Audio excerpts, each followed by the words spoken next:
Hi, I welcome you all to the yet another episode of Royal Dreams Interview Podcast. Now, here we interview extraordinary people who have broken boundaries and who have gone beyond their comfort zone and cleared exams outside our country, especially with a very tough institute called the Royal College of Surgeons. So, we'll be interviewing Dr. Samreen Mekri, who has cleared her diploma in uh, primary care dentistry. Now, this is a very new Yeah. exam that I have never heard of before, to be honest. Oh, And I would like to know a lot about this, Samreen. So tell me, okay. Samreen, what is this exam exactly? Hi. So this exam is Diploma in Primary Care Dentistry, and it's from the Royal College of Surgeons of Ireland. And so basically, it's an international exam for all the dentists, and it just helps to add an adjunct to your career. Okay. Yeah. So it's an international exam. Yeah.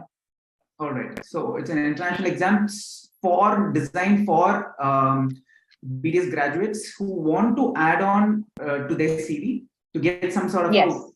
weightage to their CV. Yes. I've Yes. heard that Yeah. MFDS is the the UK exam for undergraduates. How different is this from MFDS in terms of weightage?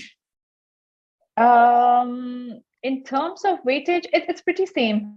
Oh, It's pretty much. almost the same. Yeah, yeah, yeah. So this is actually the Diploma in Primary Care Dentistry is an alternative exam to your MFD1. So Okay. the way you go about is you give your MFD1 and then you give your MFD2. Okay. There's another option is that you give your Diploma in Primary Care Dentistry exam and you can give your MFD2. So it's an Okay. alternative exam for your MFD1. Now, the Okay. advantage, like you might think, why should I give the MFD1 or should I give the Diploma in Primary Care Dentistry? The advantage of that is, first of all, Diploma in Primary Care Dentistry exam is more based on your clinical science rather than your Okay. basic science. So your questions are 80% clinical science and 20% basic science, whereas in MFT it's 50-50. Okay. The another main advantage of giving this exam So it's is easier for clinicians to give this. yeah, It's easier for clinicians to give this, I suppose. exactly. If you've been practicing, then it's very easy to give this exam. Right. The another benefit of giving this exam is if you give your MFT and your MFT1 and MFT2, after your name, your qualification is MFD RCSI Ireland. But if you Yeah. give your diploma exam, it will be diploma in PCD. You can add this for as your qualification, and then you can add on to go ahead and give your MFT2, and you can add your MFT also. So it's like it looks nice with your name. Perfect. Yeah, yeah. I mean, Yeah, that's a yeah, good idea to increase the length of your name. yes, Okay. yeah. Okay, so to be clear, okay, so all of you, Dr. Samreen is in the UK right now, but I'm not going to tell you how she went there, but I just want to Yeah. know that, I've heard that people, can practice in the UK only by doing ORE or LDS. Will doing a diploma in primary care dentistry or the DPCD, will it help you, Yeah. practice in the UK or clear the ORE? How does it work? No, no, definitely not. Okay. The main area of going into UK is by going ahead and giving your ORE and the LDS exam. There Okay. are other routes opening. We shall discuss about that Yeah, soon in later a on. different interview. In a yeah, yeah. But then definitely not. The diploma or the MFT exams are not a way to get into ORE, not a way to get into your UK, but it might help you for your ORE preparation because the concept is basically the same. The books that you have to study is almost the same. So it might help you prepare for your ORE, but it will not let you practice as a dentist in UK. All right. And again, after you give your ORE and once you start practicing here, definitely all these diplomas and your MFT are held in high record over here. So Right. definitely it's a good option to do it. Yeah. Absolutely. it gives you a very good international recognition. Although it doesn't give you Yes. direct access to practice, definitely boosts your CV. Definitely. Definitely. Now, if I want to give this exam, how do I apply for it? So it's an online exam. Application is very easy. And unlike the other exams, you don't need any work experience. You can apply for this exam right after you're qualified. You can start preparing, I think, in your last year, final year of your dental degree. Your internship certificate, that's what they ask, your degree certificate after your internship. So your 1-year internship is necessary. Yeah. Other than that, you don't need any IELTS or any further English program, nothing. So it's very simple. It's an online application, and there are no criteria for it. It's very simple. How much does it cost for the exam? Yeah, so these exams are quite expensive. It's 650 euros. So that's around, I think, 50 to 60,000 rupees. Yeah. And so what they don't tell is on the website it says 650 euros, but then after you clear your exam, if you want to get your certificate, you need to pay them 250 euros more, which is not mentioned on the website. Yeah, which I learned later on. So either you can go ahead for the ceremony for your graduation, or else if you want to have your certificate parchment couriered to you, you need to pay an additional 250 euros. So I think around 80 to 90,000 rupees is the expense of this exam. Oh, okay. Yeah. Thank you for letting us know. They have to, add it in their budget. Great. Yes. So, so what exactly do we have to prepare? So is this like everything that you study during BDS, or is there some areas that you have to focus on? Yeah. So basically, mainly this is clinical dentistry. The focus is mainly on clinical dentistry. As I mentioned before, 80% is your clinical questions, and your 20% is just your basic science. Yeah. So there are 375 questions for this exam. 375 MCQs, which are your MCQs. Which are your true and false MCQs. So it's not your normal MCQs. Yeah. So there are 375. Yeah, it's just making it more difficult. So there'll be like every question. So there'll be 75 questions.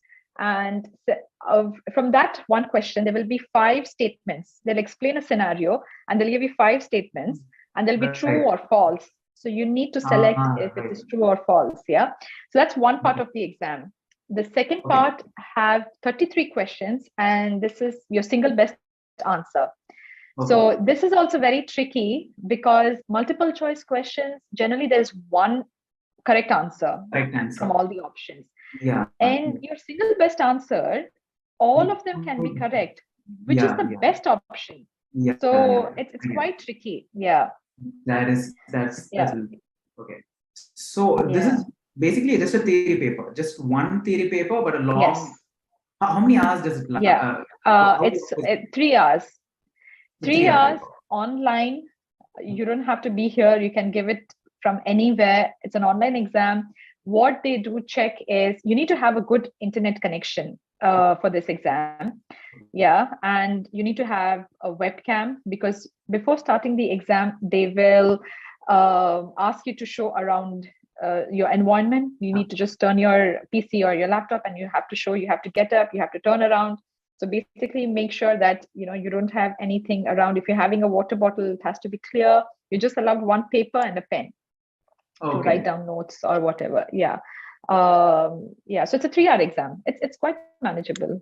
Cool. How did you actually prepare for this exam? Did you have any guide or something, or is it like you just went through all the clinical subjects?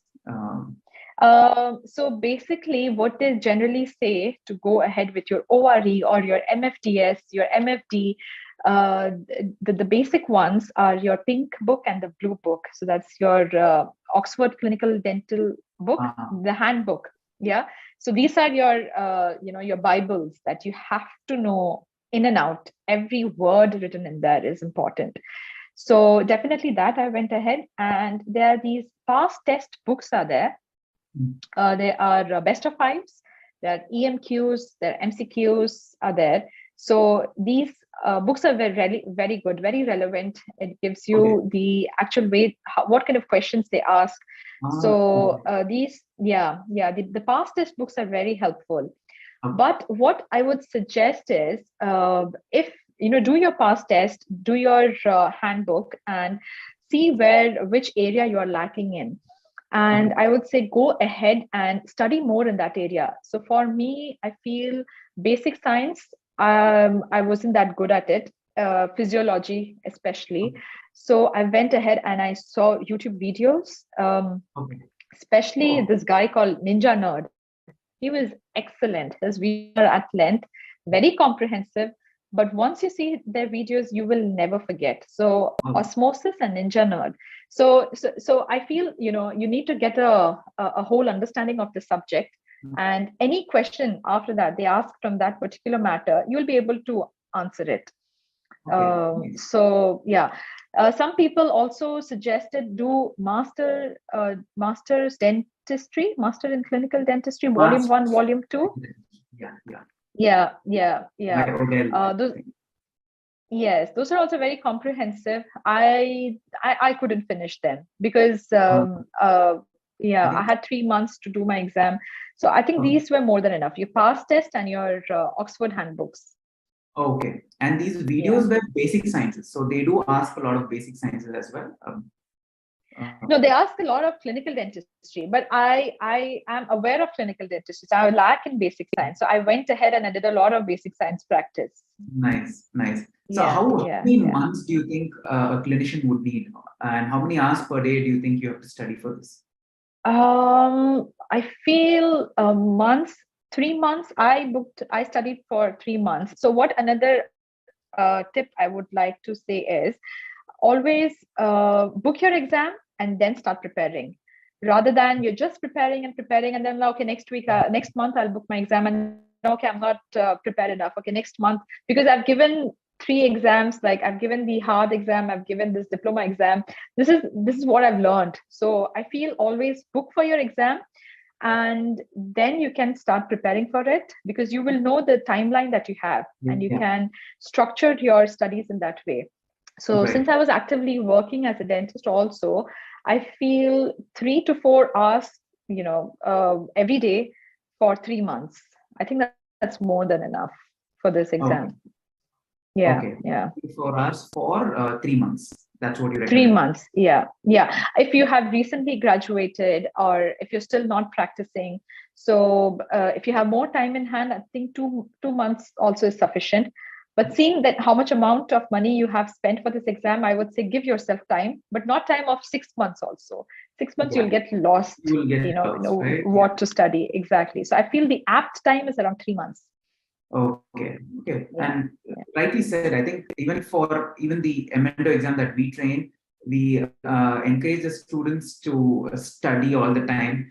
But the people who actually study are the ones who actually apply for the exam, and they're in the exam. Till they know that, till they are confirmed, they have a confirmed seat for the exam, they don't have that motivation to keep going for exactly. it. Yes. Right? Yes. Very true. Very true. Yeah. Cool. Now, if I have to, if I fail this exam, am I allowed to give this exam again? Yes, they are. Is there a limit? No, there are no limits. You can give this exam as number of times you want, but at the examiner's discretion, depending upon how you've done the exam and how many time of numbers you've given this exam, they might defer you for 2 years, but there is no limit on sitting this exam. Just asking because backbenchers like me will have such questions. Right. You should be the last person to say that. But I was the backbencher. Okay. Cool.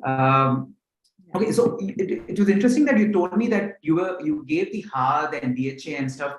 So you were in the Middle East, and when you had cleared this exam, did it have any positive influence on your CV because of this exam? Did you attempt, applying for any job, or does it have any influence outside the UK?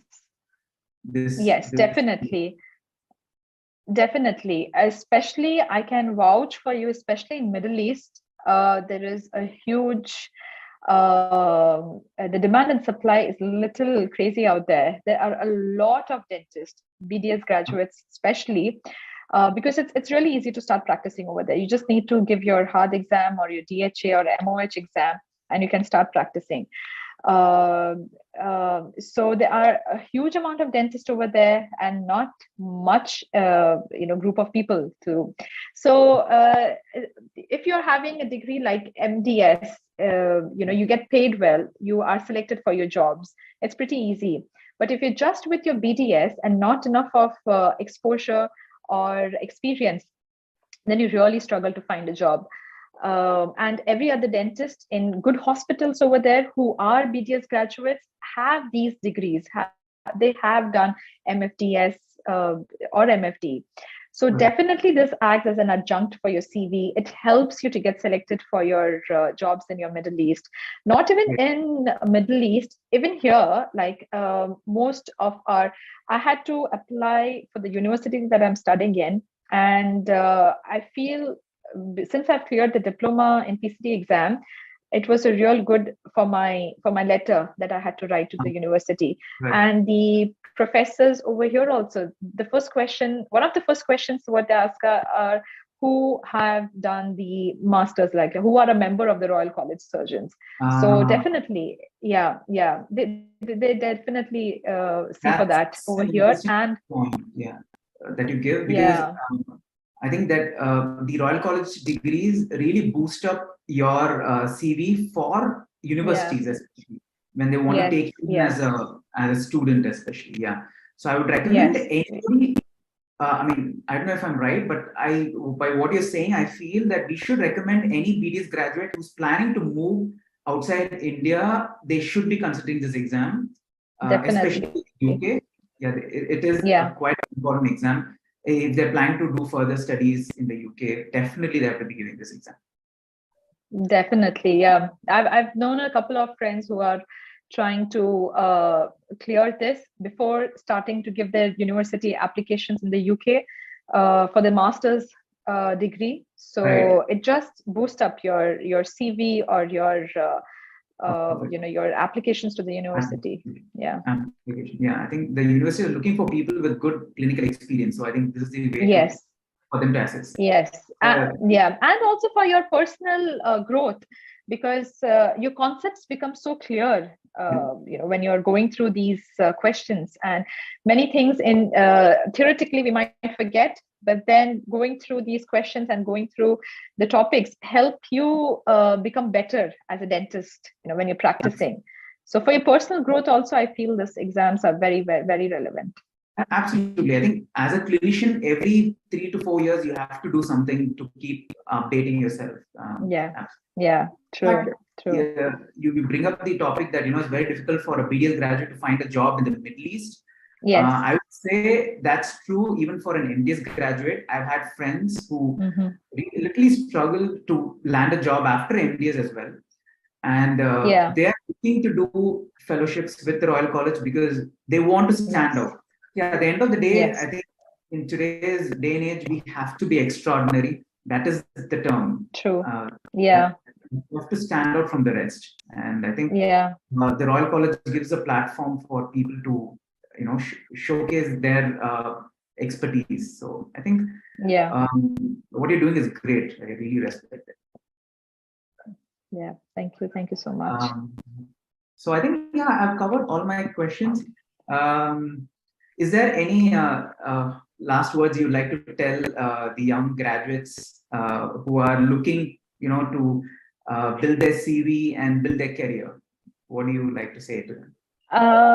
So in a nutshell, don't stop learning. In our fields, dental, we cannot sit back and relax. We have to keep updating ourselves because they are, and options given by RCS, Royal College of Surgeons. We can take up these diplomas and be a member affiliated with such Royal College of Surgeons, because being the member also exposes us to their society, their group, where we can attend their courses. And so definitely it's a very good option to go ahead and give these exams for your CV, for your personal growth. If you're planning to apply to UK, if you want to study in the UK, this will definitely give you a boost. So keep updating yourself, keep giving these exams. It's for your own good. Yeah, it just broadens your scope. It just takes you from your country to international. As simple as that. Perfect. Yeah. Thank you, Sam. Thank you for that wonderful interview, and thank you for your time. You're welcome. So we'll catch you again in another interesting topic on how to move to UK without giving ORE. Yes, definitely. Yeah, thank you for having me here. Thank you so much. Thank you, Samreen. Thank you all. Have a wonderful day.